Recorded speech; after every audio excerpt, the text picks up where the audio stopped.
दोस्तों, वैसे तो दुनिया में अनेकों इतिहास दफन हैं और जब कभी ये इतिहास के पन्ने सामने आ जाते हैं तो उसको लेकर चर्चा होने लगती है। भूतकाल में ऐसे कई राज छिपे हुए हैं जिनके बारे में अगर आज हम सुनते हैं तो हैरान रह जाते हैं, क्योंकि इतिहास बेहद रोचक और हमारी सोच से भी परे है।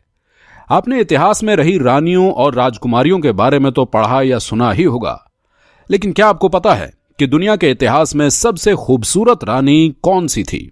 अगर आप नहीं जानते तो कोई बात नहीं, आज आप जान जाएंगे, क्योंकि आज हम आपको दुनिया की सबसे खूबसूरत रानी के बारे में ही नहीं बताएंगे, बल्कि साथ में यह भी बताएंगे कि वो क्या कारण था कि जिस वजह से उसके 100 से भी ज्यादा लोगों के साथ नाजायज संबंध थे, और यह भी बताएंगे कि उसका जीवन कितना रहस्यमय था।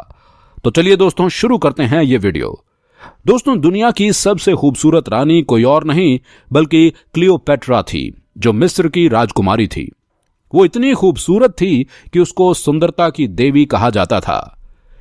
इसके साथ ही क्लियोपेट्रा का जीवन काफी रहस्यमय रहा, जो कि आज भी खोजकर्ताओं को अपनी तरफ आकर्षित करता है। कहा जाता है कि क्लियोपेट्रा जितनी सुंदर थी उससे कहीं ज्यादा चतुर षड्यंत्रकारी थी।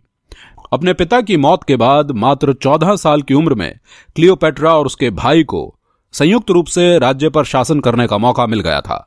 भाई को राज्य पर क्लियोपेट्रा की सत्ता सहन नहीं हुई। फिर क्या था, भाई और बहन में बगावत हो गई। इसका परिणाम यह हुआ कि क्लियोपेट्रा को अपनी सत्ता से हाथ धोना पड़ा। सत्ता हाथ से जाने के बाद क्लियोपेट्रा को सीरिया में शरण लेनी पड़ी थी। भाई द्वारा शासन छीन लेने के बाद क्लियोपेट्रा के मन में बस बदले की आग थी, और वो राज्य कैसे लिया जाए इसके लिए वो तड़प रही थी। क्लियोपेट्रा ने इसके लिए एक तरकीब निकाली। उसने रोम के शासक जूलियस सीजर को अपने मोह में फंसा लिया और मिस्र पर हमला करवा दिया, और सीजर ने क्लियोपेट्रा के भाई को मार गिराया। क्लियोपेट्रा अपनी चतुरता और षड्यंत्र के चलते मिस्र के राज सिंहासन पर बैठ गई। दोस्तों, आपको जानकर हैरानी होगी कि क्लियोपेट्रा उस समय 5 भाषाओं का ज्ञान रखती थी और वो एक चतुर शासक भी थी। यही कारण था कि वो बहुत ही जल्दी किसी से भी जुड़कर उसके सारे राज जान लेती थी, और इसी के चलते उसका सैकड़ों पुरुषों के साथ संबंध भी था। अपने शासन और अपने अस्तित्व को बचाने के लिए क्लियोपेट्रा को क्या कुछ नहीं करना पड़ा। क्लियोपेट्रा की मौत से एक खास रहस्य जुड़ा हुआ है। रोमन राज्य के पहले सम्राट कांग्रेस ने क्लियोपेट्रा की हार पर अपना शासन स्थापित किया था। कहते हैं कि कांग्रेस क्लियोपेट्रा को रोम में एक बंदी बना के रूप में रखना चाहता था, लेकिन उसे रोकने के लिए क्लियोपेट्रा ने खुद को ही मार डाला। इससे साफ होता है कि क्लियोपेट्रा अपने प्यार के लिए ही नहीं मरती थी। शोधकर्ता यह भी कहते हैं कि उसने शर्मिंदगी की बजाय मौत को गले लगाना सही समझा। क्लियोपेट्रा आज इतिहास में दर्ज है, लेकिन उसके जीवन के रहस्य पर से पर्दा हटाने का सिलसिला अभी थमा नहीं है। शोधकर्ता आज भी मिस्र में राजकुमारी क्लियोपेट्रा के जीवन से जुड़े उन तथ्यों को खोज रहे हैं जिनसे आज तक हम अनजान हैं।